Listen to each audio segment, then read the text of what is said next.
Greetings to everyone, friends. Today I will tell you stories of being locked in school. Don't forget to watch our video with very creepy stories until the end. I would be glad if you subscribe to the channel before proceeding to the video. Have a good time.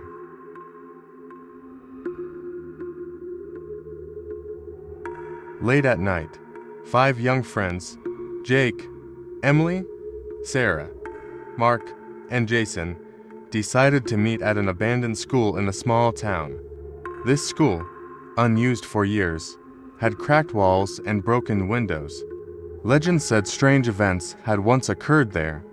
The friends came to investigate these legends and have some fun. The inside of the school was dark and cold. Moonlight filtered through the broken windows, casting eerie shadows down the long hallways. The friends began exploring with the light from their phones. Suddenly, the doors slammed shut with a loud noise that echoed throughout the school. Jake tried to open the door, but they were locked tight. They realized they had walked into a trap. After a while, they started hearing strange noises from within the school. The sounds resembled metal scraping and low hums. As they moved towards the source of the sounds, they saw 2 men. These men looked peculiar. One was tall and thin, the other short and stout. Both were dressed in strange clothes and wore bizarre masks. Their movements were just as odd. They would freeze suddenly and then move abruptly, waving their hands in strange ways. The friends tried to retreat quietly, hoping the men wouldn't notice them.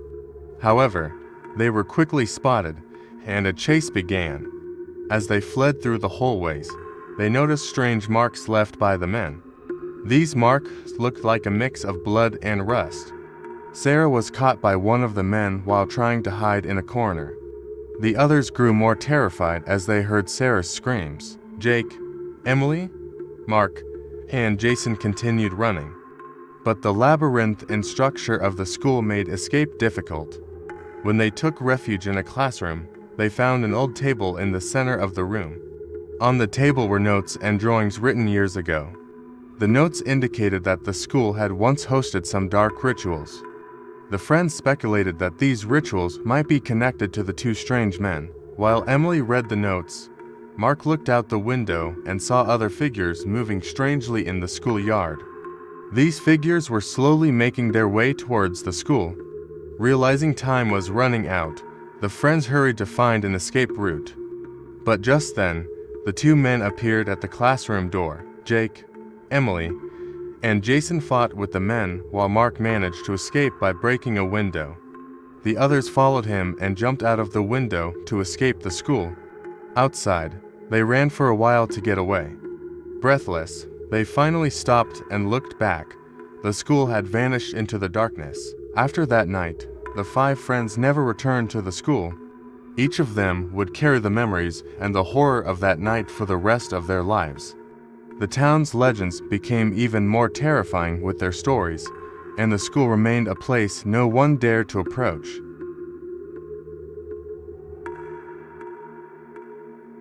Lucas and Ethan had been inseparable since childhood. They attended the same school and spent most of their time together. However, Lucas had been harboring a growing jealousy. Ethan was always more popular, the teacher's favorite, and well-liked by their classmates. Lucas was tired of living in Ethan's shadow. One day, Lucas's jealousy reached its peak. Ethan being chosen as the class star and everyone gathering around him drove Lucas mad. Lucas decided to teach Ethan a lesson. He came up with a plan. He would lock Ethan in one of the school's most remote bathrooms. This bathroom was a neglected, dark place that was rarely used. After school, Lucas led Ethan to that bathroom under the pretext of having a talk. Ethan, trusting his best friend, followed without question. Once inside, Lucas excused himself and stepped outside, locking the door from the outside. Ethan panicked when he realized the door was locked. At first, he thought it was a joke, but as hours passed and no one came, he understood the seriousness of the situation. The first night was a nightmare for Ethan. The darkness and silence he faced drove him into deep fear. He tried the faucets for water, but there was none. Hunger and thirst gradually weakened his body. As time passed, Ethan began to feel like he was suffocating in the small, airless room.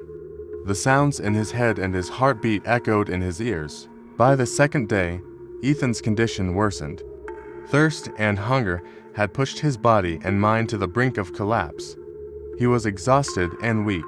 His screams for help echoed, but no one heard him. His body was slowly shutting down, and Ethan began to feel the cold breath of death on his neck. Meanwhile, Lucas started to feel guilty.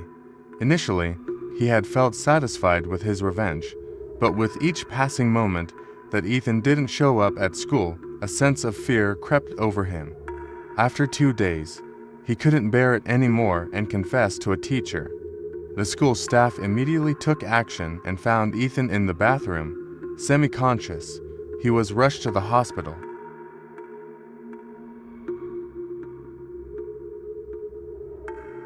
In the middle of winter, a group of young friends decided to go sledding. Jake, Emily, Sarah, Mark, and Jason went to a large hill outside of town. The snow was thick and smooth, creating an ideal sledding track.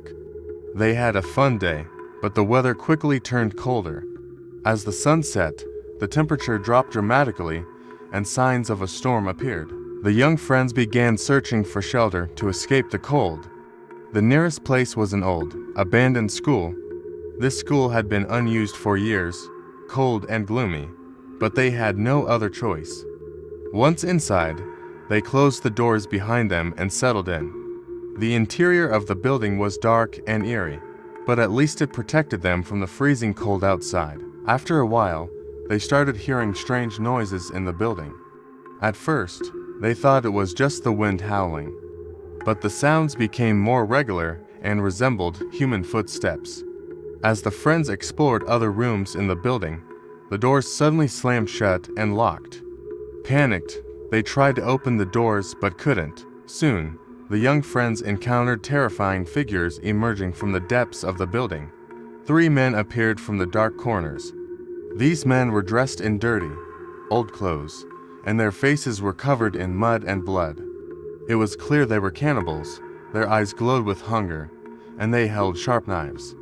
The young friends immediately realized the danger they were in. The cannibals attacked. Jake and Mark tried to fend them off, but were injured. Emily and Sarah, terrified, tried to escape, but were cornered by the cannibals. Jason attempted to break a window to get out, but fell and sprained his ankle. The young friends tried to support each other to survive, but the cannibals were hunting them down one by one. Trapped inside the school, Jake, Emily, Sarah, Mark, and Jason fought for their lives. After a while, Emily hid in an old closet.